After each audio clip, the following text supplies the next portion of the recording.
Senator Rand Paul, RK, is recovering after being assaulted at his Kentucky home Friday, joining a growing list of lawmakers who have been injured or threatened with violence this year.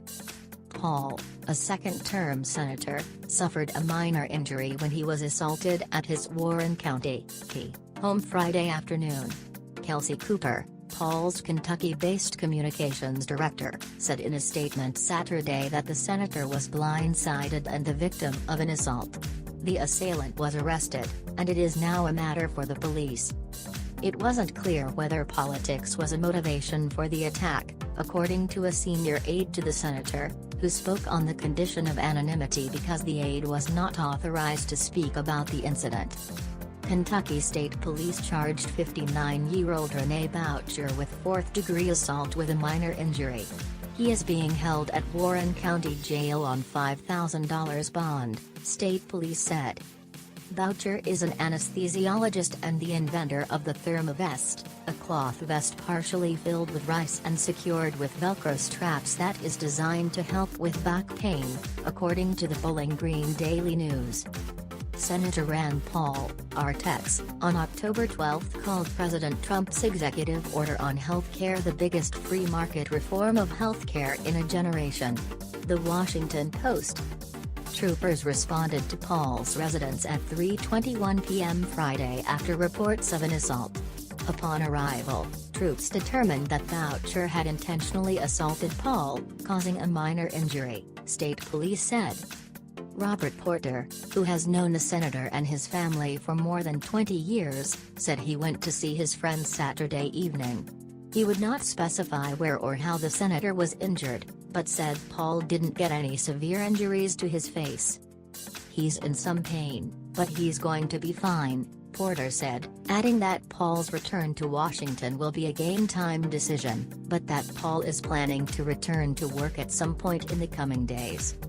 Paul and Boucher live in the same gated community along River Green Lane in Bowling Green, according to Porter and another person close to Paul who spoke on the condition of anonymity out of respect for the senator. Porter said Paul was mowing his lawn and wearing earplugs Friday afternoon just before the alleged assault.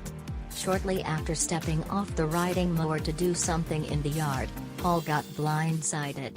He didn't hear him or see his neighbor come over, Porter said.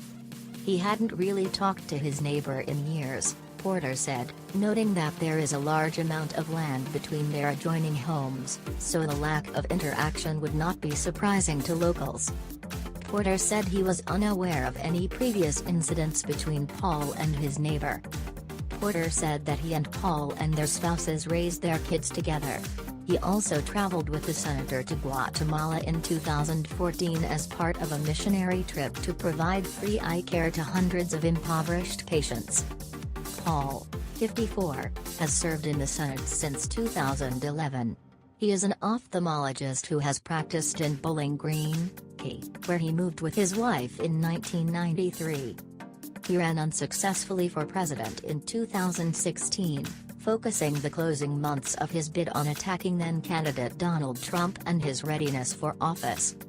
In recent months, he was a lead opponent of Republican attempts to repeal the Affordable Care Act. But more recently, Paul has emerged as a leading defender of Trump's policies and has golfed with the president at Trump's Virginia golf course. Porter said he didn't know whether Paul and Boucher had ever worked together at local medical facilities. A Facebook page purportedly used by Boucher says he is a former U.S. Army pain management specialist and graduated from the College of Osteopathic Medicine in Des Moines in 1984. The page also includes links to articles or memes critical of Trump and a news article about a Montana Republican congressional candidate who attacked a reporter the day before winning his seat. The page was overrun late Saturday by other Facebook users criticizing Boucher for his alleged assault on Paul. While it is unclear whether the attack was politically motivated, an unprecedented wave of threats against House and Senate lawmakers this year has prompted congressional security officials to review and follow up on thousands of threatening messages to members of both parties. The threats turned to violence this summer when House Majority Whip Steve Scalise, R-Law, was shot and nearly killed by a gunman who showed up at a congressional baseball practice in Alexandria, Virginia.